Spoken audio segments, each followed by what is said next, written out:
Throughout the country, people are planting seeds of innovation, harvesting a bounty of ideas to help care for the only home we have, planet Earth. With billions of people on Earth, it is more important than ever to open our eyes and minds to alternative ideas, both new and old, about food, energy, resources, health, housing, and more. The core of sustainability is meeting the needs of today's society without compromising the world for future generations. In this series, our field reporters will explore eco-friendly ideas and lifestyles that help to make our world a little bit better. Welcome to My World 2, short stories of sustainable living and earthly innovations. If you want to expand your knowledge of organic farming and get in the dirt, there is a program called WHOOF USA where you actually work hands-on and learn organic practices. Let's join My World 2 field reporter Tom Gray in Oregon to see what's growing. Tori, we're here at one of the woofing farms in Oregon. And tell me about woofing. What's the history behind it? What does it mean?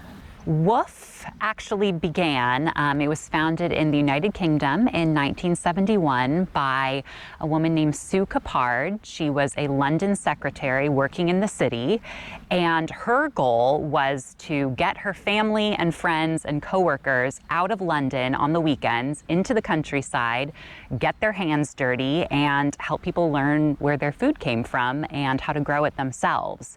And so it first started, WHOOF stood for Weekend Workers on Organic Farms, and it currently stands for Worldwide Opportunities on Organic Farms. It's now in over 130 countries around the world.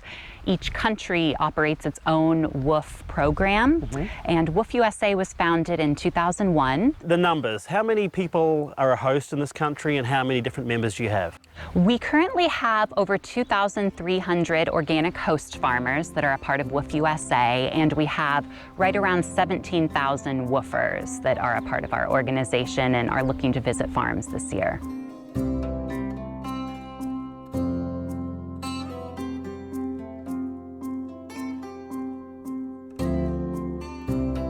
Tom, I'd like you to meet Dennis. He's one of our WHOOF host farmers. Dennis, good to see you, brother. Tom, nice to meet you. This is a little piece of paradise you have here, huh? Yes, 3 acres. You're in the Willamette Valley, Salem, Oregon.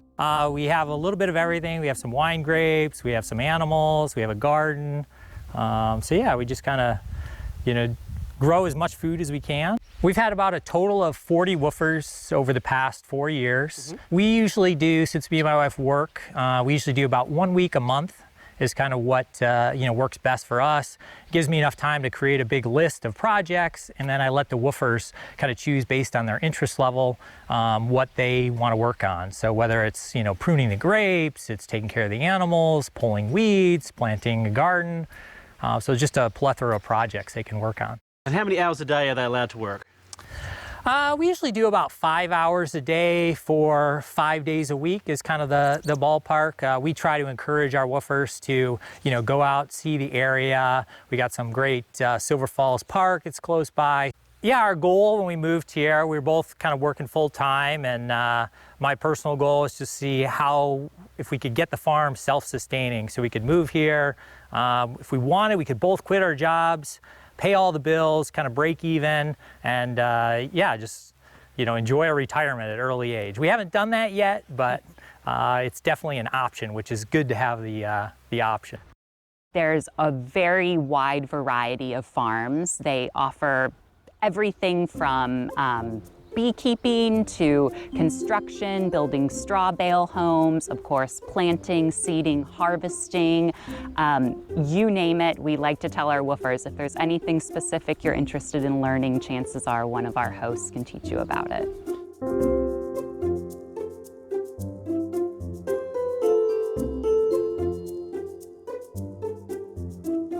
Justin, can you tell us a little bit about this place, where we are? You are at the mushroomery. Here we have actually the largest selection of certified organic mushrooms throughout the year, 35 varieties all in all. And yeah, we're crazy about mushrooms here. And how long have you been hosting woofers for? We've been hosting woofers since 2008, I think. Yeah, so a nice bit of a stretch. And those woofers are coming year round to help you guys? Yeah, because, you know, we do a lot of mushroom foraging too. And so there's always stuff to do, but the mushroom farming, as you see, is indoor and we create our own environment. So it's a year-round gig.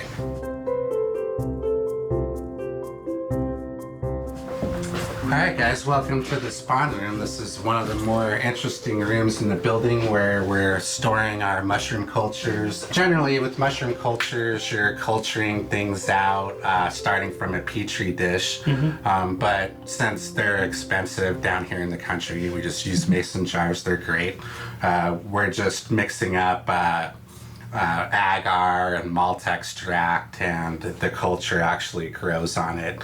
The agar is a seaweed that just makes it real firm like jello, and malt extract's just a sugar, as you know, for beer brewing. The mushrooms love sugars.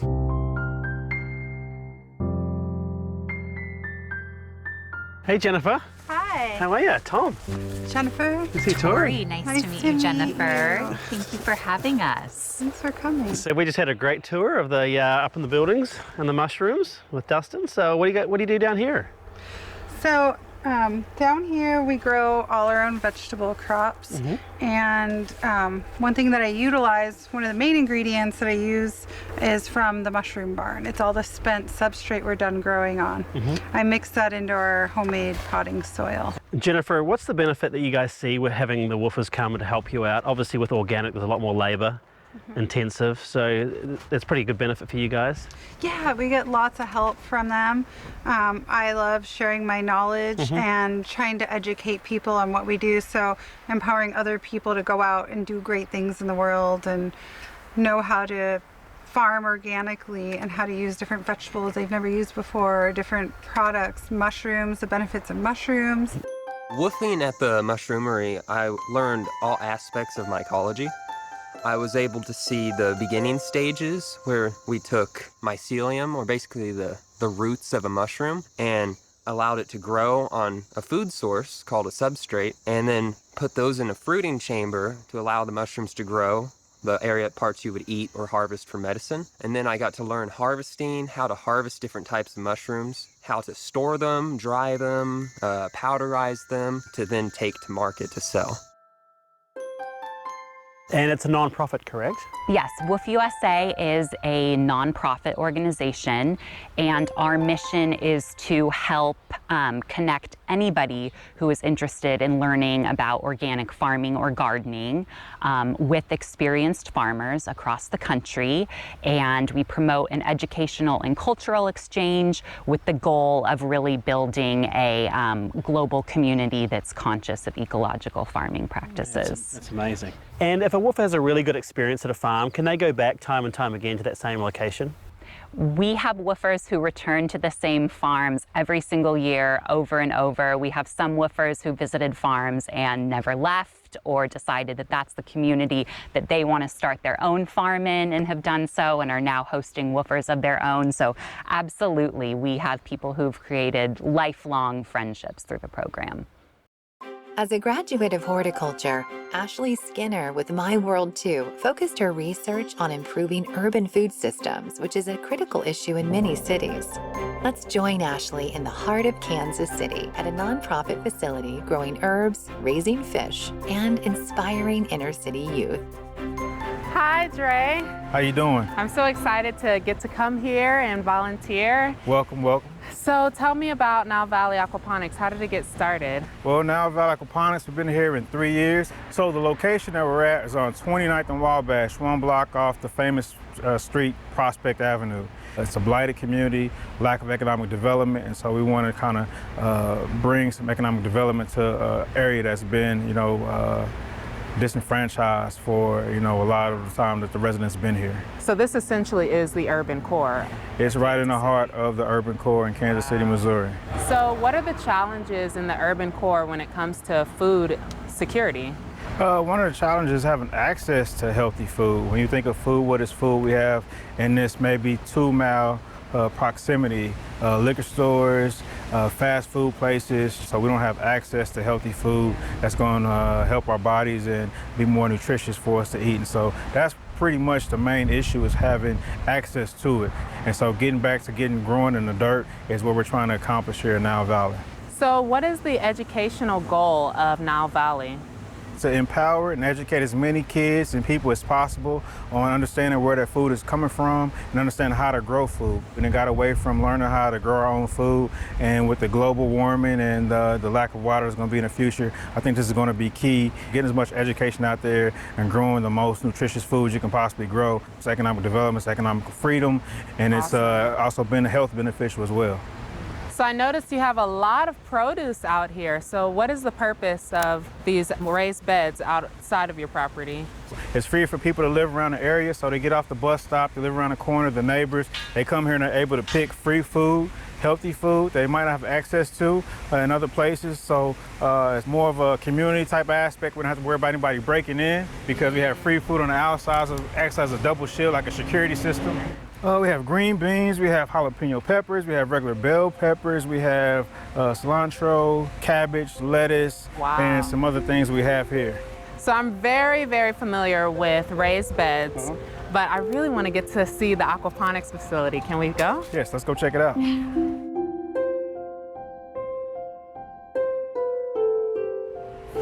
Wow, I would never expect to see this in the middle of the city.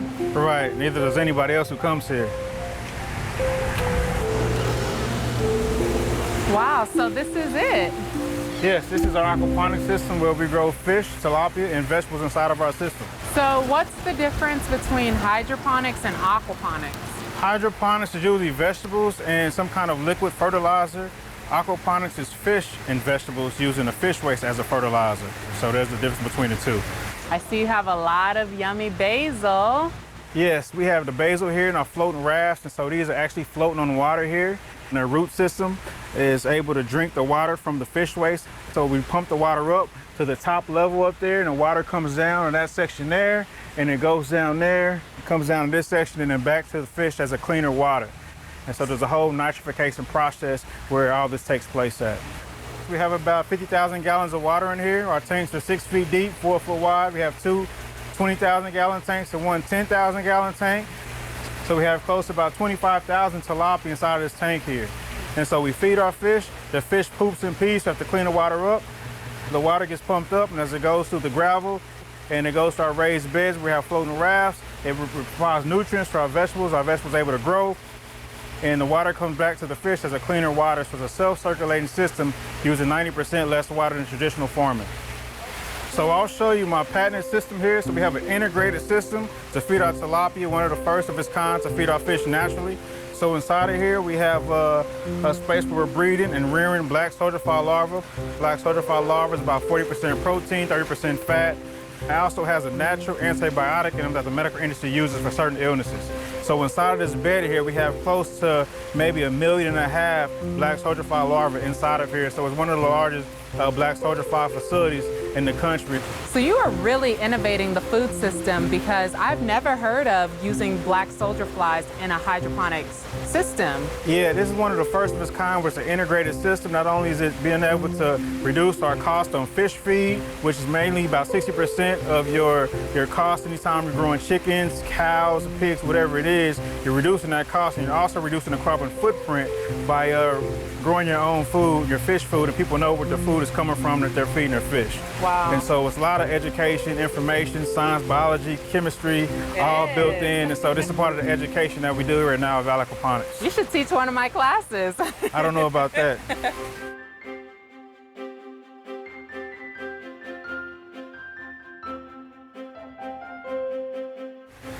So the big vision is to create an urban franchisable model that can be duplicated and implemented in other cities. And so we want to have that model that we're doing here, create economic development, access to healthy food, health education. So what inspired you to name this Nile Valley? So looking into my history and my culture, I did a lot of research and reading and found out that in the Nile River, they did a lot of cultivation with vegetables and fish. That's where tilapia comes from the Nile River. And so reading into that, got the name Nile Valley Aquaponics. And so kind of a history and cultural thing where we're getting back to building, learning our history and our culture. I think that's so important, and that's one of the reasons why I'm so excited to have you as my mentor. You know, being able to teach kids about the history and how food is just a way to build a community. And I love that you're doing that here. So thank you again for deciding to be my mentor. Thank you, I appreciate it. We have a lot of work for you to do. Let's get to work.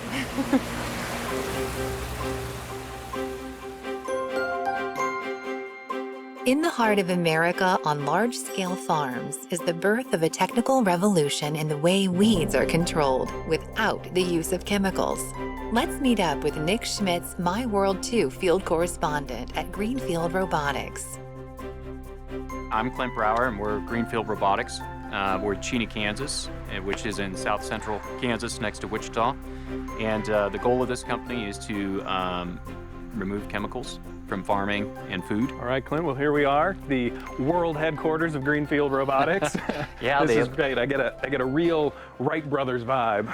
Yeah, it's our elaborate world headquarters. But no, we're hoping to have an impact like those guys and make farming chemical free. How are you doing it? How does this little machine, how is this the future of chemical-free Yeah, farming? I mean, it does it in it seems to appear to be a very simple thing. Of course, it's very complicated how we do it, but it is basically going through fields and replacing chemicals with mowing on this particular machine.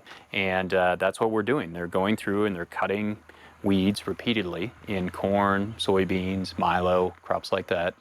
There's 250 million acres in the United States alone of those crops. That's what it does. In a very simple way, it's just mowing the weeds repeatedly. Why is this a better option than using chemicals? So chemicals are being used in a way I think a lot of them weren't intended. It used to be you could maybe spray one chemical to control your weeds. Now you're spraying 5, 6, 7.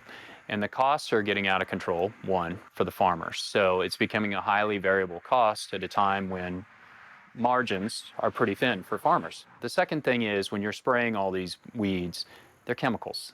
They're not good necessarily for the environment long term. They're not good for the wildlife that maybe is in that field. And if they get carried through, and in some cases they do, to the actual food that we're eating, they're certainly not such a great idea for us. And so our view is there's no reason to take these risks anymore. We can do it mechanically. And how does this machine work? When you let this loose in a field, what's it doing? Letting it loose is right. They do, for the most part, drive themselves. And it essentially will take, we have 10 of them right now. And we can take them and we'll put them in a field and they steer themselves between the rows of soybeans, corn, milo, cotton.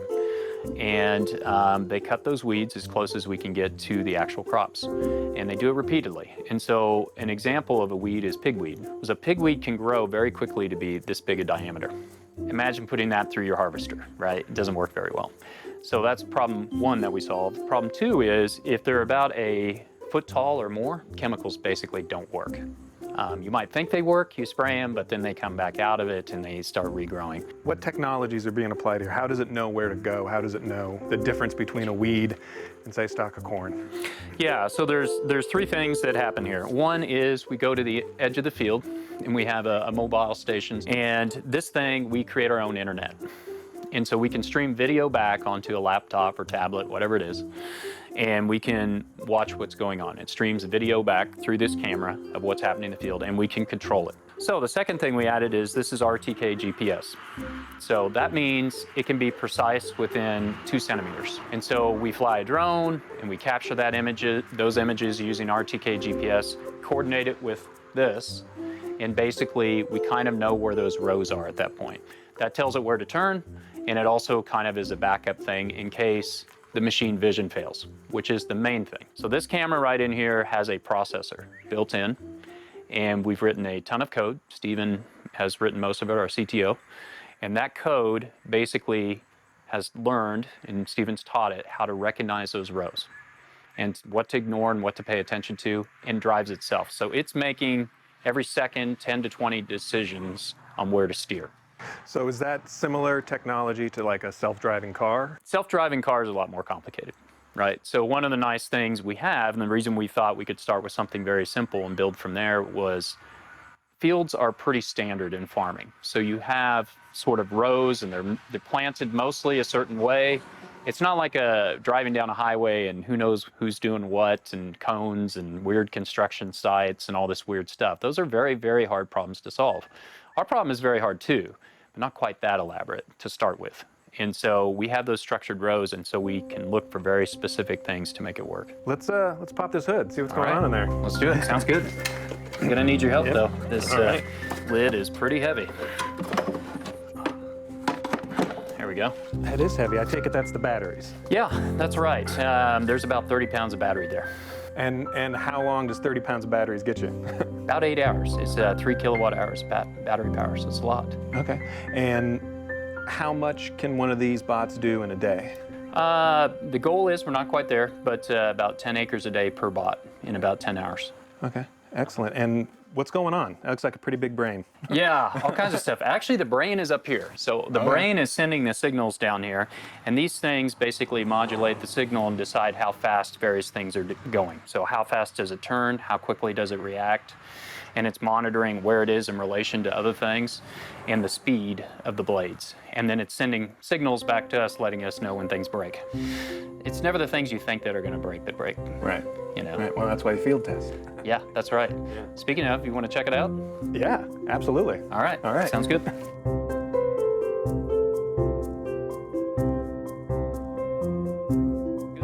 All right, Clint, so there they are. Yeah, there they are running.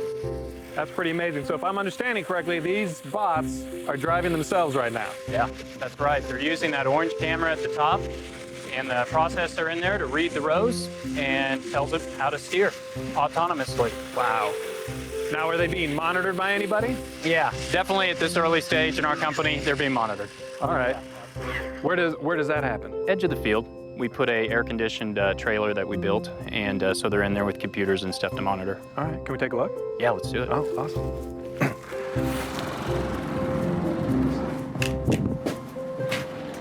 All right, so this is the future of farming. Yeah, that's right. So this is mission control. So this is where we're monitoring what they're doing out in the field. All right. So now. what are we looking at right here? What are on these screens? Yeah, what you're really watching here is machine vision, right? So Stephen Gentner wrote all the software from scratch. He spent about a decade teaching robots how to see. So we're basically asking a robot to do essentially what a human does with your own eyes. When I ask you, how do you identify something? How do you know a dog is a dog or a car is a car? That's something that we're so good at. We're so subconsciously able to deduce that answer without understanding the millions and millions of things that go on behind the scene. When you're teaching vision to machines, there are many different cases which you'll never think of. So what you're doing is you're trying to look at what is the simplest, easiest, most basic way to accomplish what I need to have happen. Because simple is always better. What this is doing, these lines are trying to find the rows. And they're using all sorts of math that I'm not capable of to figure that out. And then drives and follows. Now these guys are basically watching and monitoring in case something goes wrong. Not just with the machine vision, but with the bot, and if they want to make some adjustments and so on and so forth. So it's utilizing GPS as well as the machine vision? Yeah, so the machine vision is the primary thing while they're driving down a row here. But the GPS, we also can tell, if you look at the corner up there of that screen, we can see overhead where they are normally relative to the rest of the field, right? Because you don't have a lot of perspective here. Right. You're in it. So then you got to know above where you're at. Well, I can't wait to see these in every field in America. Yeah, me neither. I think it's the future, and we're really excited. Well, thanks so much for showing us this. This is great. great. You bet.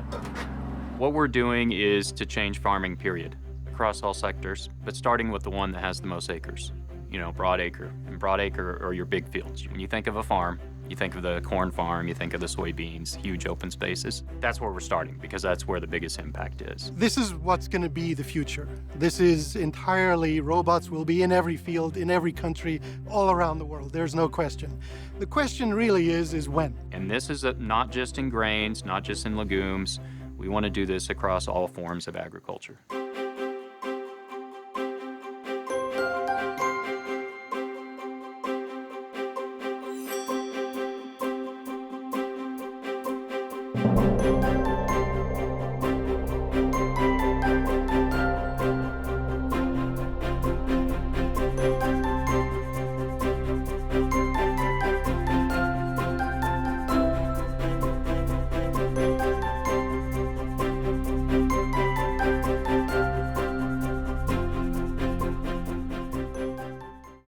So Kyle, you're at the food waste composting operation now. So this is where we do about 300 tons a week at this facility of material just like this.